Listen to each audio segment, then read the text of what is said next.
నేను ధనరాజ్తో షూటింగ్ చేస్తున్న సినిమా సందర్భంగా నేను 2-3 సార్లు షూటింగ్ వెళ్ళడం జరిగింది. వెళ్ళినప్పుడు చాలా ఆత్మీయతగా అభిమానంగా నేను కోరుకుంటాను మాది కష్టపడి సినిమా తెస్తున్నానని చెప్తే ఏదో మనం భుజమే చేసాం, శుభాకాంక్షలు చెప్పాం. దానికి పాపం కష్టపడి చాలా కష్టపడి అయినా ఒక 80 లక్షల నుంచి ₹1 కోటి వరకు బడ్జెట్ పెట్టి ఒక చిన్న సినిమా తీశారు. ఆ చిన్న సినిమా తీసే ముందు పరిచయం అయినప్పుడు రోజునే మనం నోట్లో ఆకుపెట్టిన బాగోదని ఉద్దేశంతో ఆయనకి బాగా చేయండి, జాగ్రత్తగా చేయండి అని చెప్పాను తప్ప ఏం సలహా చెప్పలేకపోయాం. ఎందుకంటే అప్పటికి 70% 80% షూటింగ్ అయిపోయింది. దాని తర్వాత ఆయనకి 2 చేదు అనుభవాలు కూడా జరిగినాయి. ఒకటి ఆర్తి అగర్వాల్ ఇలా షూటింగ్ పూర్తయిన తర్వాత చనిపోవడం, అలాగే ఎంఎస్ నారాయణ గారు కూడా షూటింగ్ పూర్తయిన తర్వాతే చనిపోయారు. అయినా కూడా ఆయన వ్యయ ప్రయాసాలను కష్టపడి డబ్బులు తెచ్చి సినిమాని పూర్తి చేసి ఒక నిర్మాతగా శభాష్ అనిపించుకున్నాడు. కానీ ఇవాళ సినిమా తీయటం ఎంత కష్టమో రిలీజ్ చేయడానికి 2 ఇంతలు కష్టం.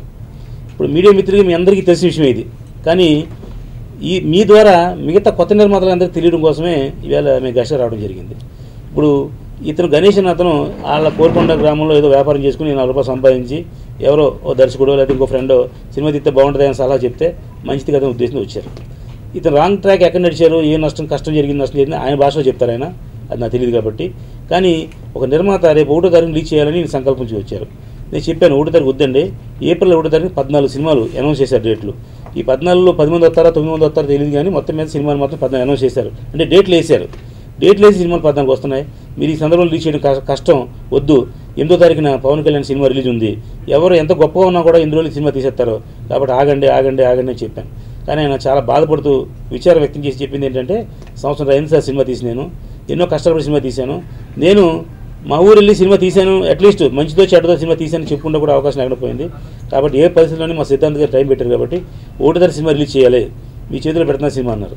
నా చేతిలో పెట్టదు ఏం వద్దండి, మీ వెనకాల నుంచి మీకు చేతనే సహాయం, మాట సహాయం చేస్తాను తప్ప నేను ఏ సహాయం చేయనని చెప్పాను. ఎందుకంటే ఈయన చాలామంది డిస్ట్రిబ్యూటర్ దగ్గరికి వెళ్ళారు, చాలామంది ప్రొడ్యూసర్ దగ్గరికి వెళ్ళారు, చాలామంది రిక్వెస్ట్ చేశారు. ఆయన చెప్తారు మాటల్లో. నేను ఒకటి చెప్పాను, ఇప్పుడు మీ దగ్గర డబ్బు పోయింది, మళ్ళీ మీ దగ్గర డబ్బు దొరకడం కోసం వేరే వాళ్ళు ఆలోచన కరెక్ట్ కాదు. కాబట్టి మీ దగ్గర డబ్బులు ఏమున్నాయి మీ చేతితో పట్టుకోండి, నేను ఏం చేయాలో మీ సలహా చెప్తాను. మీకు మీ పిఆర్ఓ ఉన్నాడు, మీ సినిమా పనిచేసిన డైరెక్టర్ ఉన్నాడు, అందరూ ఉన్నారు కాబట్టి ఒక టీం వర్కర్ అండి, అందరికీ మా చేత నేను మాసాయం చేస్తామని చెప్పాం. ఎందుకంటే నేను కూడా ఇతనిలాగే ఒక 10 సంవత్సరాల క్రితం వచ్చి డబ్బు పోగొట్టిన నిర్మాతను నేను. అంటే ఒక 70 సినిమా తీసినారు, మనకు అనుభవించింది కాబట్టి వీళ్ళు సీనియర్ నిర్మాతను అయ్యాం. కాబట్టి ఇలాంటి కొత్త నిర్మాతలు బలైపోతున్నారు. దీనివల్ల ఇండస్ట్రీ ఏముందంటే, సినిమా ఫీల్డ్ అంటే భయం, చెడ్డది, లేదా అక్కడికి వెళ్తే నాశనం అయిపోతారు, అక్కడికి వెళ్తే ఇలాంటి అలవాట్లు పడతాయి అని ఇండస్ట్రీ మీదే బ్యాడ్ సృష్టించే పరిస్థితి వచ్చింది. కాబట్టి కొత్త నిర్మాతలు నేను ఇచ్చే ఉచిత సలహా ఏంటంటే, సినిమా తీయొద్దు అని చెప్పే అధికారం ఎవరికి లేదు, మీ ఇష్టం, మీ దగ్గర డబ్బుని సినిమా తీసుకోండి. కొద్దిగా అవగాహన, ఒక 6 నెలలు అవగాహన చేసుకుని సినిమా తీయండి. ఇప్పుడు మనం ఏదైనా ఒక వస్తువు కొనే ముందు కూడా మనం 4 సార్లు వెనక ముందు తిప్పి మనం చెక్ చేసుకుంటాం కదా, అలా ఒక సినిమా తీస్తున్నారు కదా, సినిమా తీయండి. సినిమా తీసే ముందు ఒక 6 నెలలు ఇయర్లీ వాట్ సినిమా అంటే ఏంటి, ఫిల్మ్ అంటే ఏంటి, డిజిటల్ ఏంటి, ఇంకోటి ఏంటి, షూటింగ్ ఏంటి, పోస్ట్ ప్రొడక్షన్ ఏంటి, ఇది తెలుసుకోండి. దీనికి ఇన్స్టిట్యూట్లు ఉన్నాయి, లేదా సీనియర్ నిర్మాతలు ఉన్నారు, లేదా మీకు తెలిసిన ఎవడో ఫ్రెండ్ ఉంటాడు, వాడి ద్వారా తెలుసుకుని అప్పుడు సినిమా తీయండి. అప్పుడు సినిమా తీస్తే అప్పుడు కూడా లాస్ వచ్చింది అనుకోండి, మీ దురదృష్టం. అది ఏమీ తెలియకుండా ఏదో వ్యామోహంతో ఆశతోటి మీరు వచ్చి సినిమాలు తీసి మీరు నాశనం అయిపోవడం కాకుండా మీ వల్ల మేము కూడా నాశనం అయిపోతున్నాం. దానికి ఉదాహరణ ఏంటంటే, మేము రెగ్యులర్ ప్రొడ్యూసర్, మేము సినిమాలు మీకోసమే వచ్చేప్పటికి సినిమాల మీదే బతుకుతున్నాం. మేము ₹1 కోటి పెట్టి సినిమా తీస్తే ఓ 10% లాభం ఆశించి సినిమా తీస్తున్నాం, అంతేగాని దేశానికో లేదా కళాంతరాలకు సేవ చేయడానికి మేము రాలే ఇక్కడికి. కాబట్టి రెగ్యులర్గా తీసే సినిమా వాళ్ళకి మార్కులు లేకుండా పోతుంది.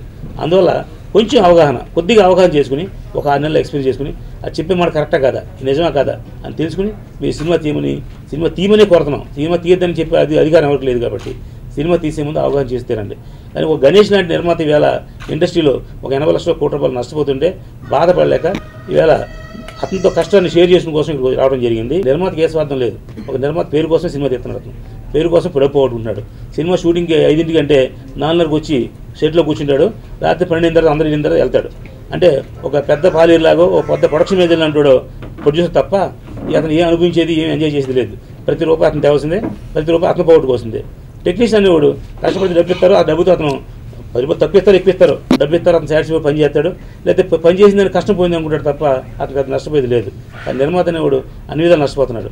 ఈ నిర్మాత వల్ల ఇతని ఫ్యామిలీ వల్ల ఇంకా వాళ్ళకి అప్పిచ్చిన బంధువులు ఇలా కుటుంబాలన్నీ నాశనం అయిపోతున్నాయి. కాబట్టి కొత్తగా వచ్చే నిర్మాతలకి చేతులెత్తి నమస్కారం పెడుతున్నాం, అవగాహన చేసుకుని సినిమా తీయండి. కొంచెం సుత్తైనా మీరు భరించాలి, తప్పదు, ఎందుకంటే ఇంపార్టెంట్ విషయం కాబట్టి. కౌన్సిలింగ్ ఎందుకు పెట్టామంటే, మీరు నిర్మాత, మీరు కొత్తగా వచ్చే నిర్మాత, బాబు నిర్మాత అవుతున్నా కదా, మా కౌన్సిలింగ్ మీకు మెంబర్షిప్ కావాలి అంటే రూ. 2,00,000 కట్టాలి, నీ మెంబర్షిప్ ఇస్తాం, దానివల్ల ఈ బెనిఫిట్స్ ఉన్నాయి. కానీ నువ్వు సినిమా తీస్తున్నావు కదా, నీ బడ్జెట్ ఎంత, నీ డైరెక్టర్ ఎవరు అని అడిగితే ఇలాంటి ఒక ప్రొడ్యూసర్ వచ్చాడు, సార్ నేనే ప్రొడ్యూసర్, నేను డైరెక్టర్ అని చెప్పాడు. ఏం బాబు ఏ సినిమా చెప్తామని అడిగాం. కె విశ్వనాథ్ గారు మెయిన్ క్యారెక్టర్ అండి, కీరవాణి గారు మ్యూజిక్ అండి అన్నాడు. చాలా బాగుంది, ఎంతమ్మా బడ్జెట్ అని అడిగాం. 50 లక్షలు సార్ అన్నాడు. అసలు కె విశ్వనాథ్ గారు రెమ్యునేషన్ ఎంత, కీరవాణి గారు రెమ్యునేషన్ ఎంత, నువ్వు 50 లక్షలు సినిమాలు తెస్తావా అని అడిగాను. అడిగితే ఏమనంటే ఏముందండి కె విశ్వనాథ్ గారు నాకు బాగా పరిచయం అండి అన్నాడు. ఎలా అన్నా, నేను ఆయన సినిమాలు పనిచేశాను సార్ అన్నాడు. ఎప్పుడు చేసామన్నా, సప్తపది సినిమాకి అసిస్టెంట్ డైరెక్టర్ చేశాను సార్ అన్నాడు. సప్తపది సినిమాలు ఇచ్చే 10-30 అయిందండి. అసలు ఆ కుర్రోడు ఉన్నాళ్ళే తెలియదు మనకి. అప్పుడు నిర్మాత ఏం చెప్పామంటే, బాబు ఇది రాంగ్ ట్రాక్, ఇది 50 లక్షల సినిమా అవ్వదు, నీకు ఇష్టమైతే సినిమా తీసుకో, మాకు అభ్యంతరం లేదు, నువ్వు ఆలోచించి తీసుకొని చెప్పి అతను బయట పంపించడం జరిగిందండి. నేను వడ్డబట్ల మోహన్ గారు ఇంకో వ్యక్తి ముగ్గురు మేము ఇంటర్వ్యూ తీసుకుని నేను బయటకు వచ్చి బాత్రూమ్కి వెళ్తుంటే ఇదే చాంబర్ దగ్గర ఆ డైరెక్టర్ నన్ను కాగేసి, ఏంటి సార్ ఇది మీకు మర్యాదగా ఉందా, మీకు మీ ఆఫీస్కి నేను 4 సార్లు వచ్చి మేము సినిమా ఛాన్స్ అడిగాను, మీరు ఇవ్వలేదు నాకు, మీరు ఎన్నోసార్లు మీరు వచ్చాను, మీరు నాకు ఏం చేయలేదు, మీరు నాకు, నేను కష్టపడి నేను ఆ ఊరిల్లి అతను ఏదో సెట్ చేసుకుని ఆయనకు బోళ్ళని ఖర్చు పెట్టి మందు కొట్టి పార్టీ ఇచ్చి నీ చేస్తే అతను సెట్ చేసుకుంటే వేళ వచ్చిన చెడగొడతారు, మీరు ఏమనుకున్నారు సార్ అని నన్ను మాత్రం అంటే కొట్టలేదు కానీ కొట్టేది పై చేశాడు. అప్పుడు చెప్పాను, ఏమైనా నీకు ఇంత పనున్నప్పుడైతే ముందే చెప్పు, మేము ఏమన్నా సెట్ చేసుకున్నాం సార్ అని చెప్తే నేను ఊరికి ఊరుకుంది కదా, నువ్వు ఇండస్ట్రీ ఉండేవాడు కదా, సినిమా స్టార్ట్ చేస్తావు, అటు 10 లక్షలు పెట్టిస్తావు, ఆ 10 లక్షలు పోయిన తర్వాత సినిమా తీయడం, నువ్వు అసిస్టెంట్ డైరెక్టర్ ఉన్నప్పుడు జీవితంలో అసిస్టెంట్ డైరెక్టర్ కాలేవు, డైరెక్టర్ కాలేవు, ఒక మోసం చేసి ఒకటి సెట్ చేయాల్సిన అవసరం నీకు ఏంటి ఆయన, మరి ఎన్నాళ్ళు ఇలా నన్ను అసిస్టెంట్ డైరెక్టర్ ఉండమంటారు సార్, ఎంతకాలం ఇలా ఉండమంటారు సార్ అన్నాడు. ఒక తాత్కాలికంగా ఒక సినిమాకి డైరెక్టర్ పేరు వేసుకున్న కోసం నువ్వు సినిమా తీస్తే జీవితంలో నువ్వు సినిమా డైరెక్టర్ అవ్వలేవు నువ్వు, కాబట్టి ఇలాంటి చెడగొట్టడం కోసం మీరు కౌన్సిల్లో మెంబర్షిప్ పెట్టాం, ప్రొడ్యూస్ కౌన్సిల్ అతను కొత్తగా జాయిన్ అవుతున్నాడంటే అతను మా ఫ్యామిలీ మెంబర్లు అంటాడు, అతను కాపాడాల్సిన బాధ్యత మాకు ఉంది అని చెప్పడం జరిగింది. ఇదే విషయం గురించి అతను చాలా రకరకాల ప్రయోగాలు చేసిన మా మీద, ఎవరేం చేసినా మేము సిన్సియర్గా ఉన్న చెప్పాం కాబట్టి ఎవరికి భయపడలే. ఇలాంటి ఎన్నో ఎదుర్కొంటున్నాం. కాబట్టి కొత్తగా వచ్చిన నిర్మాతకి మీ మీడియా ద్వారా తెలియదు ఏంటంటే, సినిమా తీయండి, అవగాహనతో సినిమా తీయండి. సినిమా తీసేటప్పుడు చాలా ఆలోచించి చేయాలి. ప్రతి ఒక్కరు కథటి తయారైపోతారండి డైరెక్టర్. మాకంటే ఏంటంటే ఒక కళ మీద ఉన్న అభిమానంతో, కళ మీద ఉన్న ప్రేమతో మేము వచ్చింది తప్ప ఏదో వ్యసనాలకో దేనికి రాలేదండి. మీ ఇండస్ట్రీ వచ్చింది నాకు చిన్నప్పటి నుంచి కళ అండి. మా నాన్నగారు ఒక కళాకారుడు, మాది వ్యవసాయ కుటుంబం. ఆ కళతో ఉన్న అభిమానంతో నేను ఏదో సినిమా తీయని 96లో మా గురువు గారు డాక్టర్ గారు వారు జ్యోతి సీతారాములు గారు, ఆయన మేము కలిపి అక్షర జ్యోతి అని సీరియల్ తీసేవాడిని, అందరూ చదువుకోవాలని కాన్సెప్ట్. ఆ తర్వాత అప్పుడు సినిమా తీయాలని నేను ఆశయంతో అక్కినే నాగేశ్వరరావు పోయినప్పుడు నేను హైదరాబాద్ వచ్చి అప్పుడు నుంచి నేను అవగాహన తెలుసుకున్నాను. కానీ తెలిసిన అవగాహన చాలా తక్కువ అండి. సినిమా తీయడం అంటే ఒక పద్వ్యూహంలోకి వెళ్ళి రావడం అండి. నేను పద్వ్యూహంలోకి వెళ్ళాను, రాలేకపోయాను. నన్ను తోసారు పద్వ్యూహంలోకి, నేను తురువు తోసి వెళ్ళిపోయాను. కానీ రావడం అనేది నా తరం కాలేదు, ఇప్పుడు కూడా నా తరం కదండి రావడం. నేను నిన్న రామశేషరావు గారు నిన్న పొద్దుటే నేను కలిసి ఆయన 2 పాదాలు నమస్కరించి, సార్ నన్ను ఎలా లాగాలని బయటపడండి, ప్రతి వారు కూడా డిస్టర్బర్లు రా అంటున్నారు, తీసుకెళ్తున్నారు, ఏదో చెప్తున్నారు అండి. మళ్ళీ రెడ్ వచ్చేయడం మొదలన్నట్టుగా మళ్ళీ మామూలు జరుగుతుందండి తప్ప ఎవరు కూడా ఇంతవరకు నా సినిమా అయ్యి 6 నెలలు అయిందండి సెన్సర్గా పెయ్యి. ఇప్పటి వరకు నేను షో వేసాను ప్రసాద్ ల్యాబ్లోని, మళ్ళీ ఫిల్మ్ శాంపుల్ కూడా షో వేసానండి. చూడడం సినిమా బాగుంది అనడం, వాళ్ళన్ని ఆప్షన్స్ కూడా వాళ్ళు అడిగేస్తారండి. మొత్తం సినిమా గ్రిప్లో తీసుకుంటారు వాళ్ళు. మనకేమి కూడా ప్రొడ్యూసర్ అయిన వరకు రూపాయి రాకుండా సినిమా మొత్తం మాకు ఇచ్చే అంటున్నారండి అండి. ఆ టైంలో నేను రామశేషన్ గారు కలిసాను. కలిస్తే సగ్గా అబ్బాయి గణేష్, నువ్వు నాకు ఏ చేతికి రూపాయి ఇవ్వద్దు, ప్రతి రూపాయి నువ్వే ఖర్చు పెట్టుకో, నువ్వే చేసుకో, నేను నా సలహా ఇస్తాను, నా యొక్క అనుభవం నీకు చెప్తాను, డిస్టర్బర్ లవ్ చెప్తాను, దానిపై సినిమా రిలీజ్ చేసుకో అన్న. సార్ నేను ఏప్రిల్లో 1 సినిమా రిలీజ్ చేయాలనుకున్నాను సార్, సెంటిమెంట్గా నాకు ఏప్రిల్ 1 చేయాలంటే, సార్ నేను ఇష్టమయ్యా, నేనైతే ఏప్రిల్లో 1 వేయద్దు అంటున్నాను, నేను వేస్తాను కాబట్టి ఇష్టం, అది నీ ప్రొడ్యూసర్గా నీ యొక్క అభిప్రాయం తెలుసుకొని అని చెప్పారు ఆయన. సినిమా ప్రతి వాళ్ళు సినిమా తీసే నిర్మాతలు కొత్తగా ఏమైనా సినిమా చేయాలంటే చాలా అవగాహనతో ఆలోచించుకు చేయండి సినిమా. నాకలా మీరు ఆస్తులు అమ్ముకొని పెళ్ళం పుస్తలు అమ్ముకొని దయించి సినిమాలు తీకండి. ఈ సినిమా చేసినప్పుడు చాలా బాగా చేసామని తెలియదు మాకు అందరికీ కూడా. వాళ్ళందరూ కూడా వాళ్ళ ఎక్స్పీరియన్స్లు చెప్తారు. నా సినిమా పూర్తి కూడా ఛానల్ అయింది, రిలీజ్ అవ్వడం కొంచెం ప్రాబ్లం అయింది, కొంచెం లేట్ అయింది, ఏం పర్లేదు. ఇప్పుడు ఆడి ఫంక్షన్ పెట్టుకున్నాం, మేము ఎంత కష్టపడి చేసినా అవుట్పుట్ చూస్తే తెలుస్తుంది. రేపు రిలీజ్ అయిన తర్వాత కూడా ప్రేక్షకులందరూ మా సినిమాని ఆదరిస్తారని చెప్పి నమ్ముతున్నాను. థ్యాంక్ యూ అమ్మాయి ఎవరు దీంట్లో లీడ్ రోల్ చేశాను, నేను మిత్ర కలిసి చేశాను. దీంట్లో రమేష్ గారు చాలా మంచి స్టోరీ నరేట్ చేశారు నాకు. సో అప్పుడే ఒక హారర్ మూవీ ఇది, డెఫినెట్గా మీ అందరినీ ఆదరిస్తున్నాను అనుకుంటున్నాను నేను. సో మా గురూజీ రామశాస్త్రం గారి ఆధ్వర్యంలో ఈ ఆడియో ఫంక్షన్ చాలా ఆనందంగా ఉంది నాకు. అండ్ మా ప్రొడ్యూసర్ గారికి అండ్ హీరోయిన్ డైరెక్టర్ గారికి ఈ అవకాశం ఇచ్చిన అందరికీ చాలా చాలా థ్యాంక్స్. April 1st అనుకున్నారండి సినిమా రిలీజ్ చేద్దామని. సో డెఫినెట్గా మీ అందరికీ ఈ సినిమా నచ్చుతుందని అనుకుంటున్నాను. Please bless our team. Thank you. ఆమె ఎవరు చాలా కష్టపడేసి మనం చేసిన ఒక పని.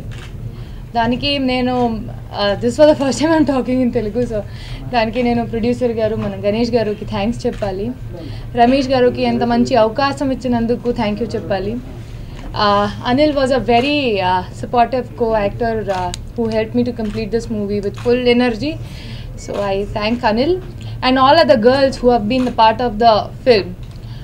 Priya, there are 2 girls and the very close connective character in the movie. Yeah, when you talk about Aame Evaru, it's like who is she? So it is going to be a horror, thriller and a suspense type of a movie that you come and see. I hope when you see the movie, you enjoy it. We are on the floors, April 1st. ఆమె ఎవరు movie చూసినట్లయితే director Ramesh గారు కూడా నాకు ఆయన ఎప్పటికప్పుడు shooting చేస్తున్న టైంలో ఫేస్బుక్ ద్వారా నాకు ఇంటిమేషన్ ఇస్తుంటే చూశాను, క్లిప్పింగ్స్ చూశాను. ఈరోజు అన్నీ కూడా క్లిప్పింగ్ చూశాను. చాలా హార్డ్ వర్క్ చేశారు. గుడ్. ఇంతకుముందు నిర్మాత గారు మాట్లాడారు, రామ్ సత్య గారు కూడా చెప్పారు సినిమా కష్టాలు చాలా క్లియర్గా. రామ్ సత్య గారు 2003లోనే నేను ఫస్ట్ సినిమా తీస్తున్నప్పుడు కూడా సేమ్ ఇవే చెప్పారు. ఆర్టిస్ట్, హీరోగా ఎన్నో సినిమాలు చేశాడు. అండ్ మిత్ర నైస్. అండ్ ఈ సినిమాలో ఇంకా గొప్ప ఏంటంటే ఇద్దరు ప్రముఖులు లెజెండ్స్ వారి సినిమాలో నటించి ఎంఎస్ నారాయణ గారు కానీ ఆర్తి అగర్వాల్ వాళ్ళు ఆర్తి కానీ ఆమె ఒక లెజెండ్ సినీ పరిశ్రమలో ఎన్నో గొప్ప సినిమాలు చేసింది అమ్మాయి. ఆ అమ్మాయి ఇందులో నటించడం, అదేవిధంగా ఎంఎస్ నారాయణ ఎంతో గొప్ప కమేడియన్, ఆయన కూడా ఈ సినిమాలో నటించడం ఈ సినిమాకి ప్లస్ అవుతుంది. మరి సినిమా రిలీజ్కి రామ్ సత్య గారు ముందుకొచ్చారు కాబట్టి మరి నిర్మాత April 1 అంటున్నాడు. ఆ రోజేమో 14 సినిమాలు రిలీజ్ ఉన్నాయి.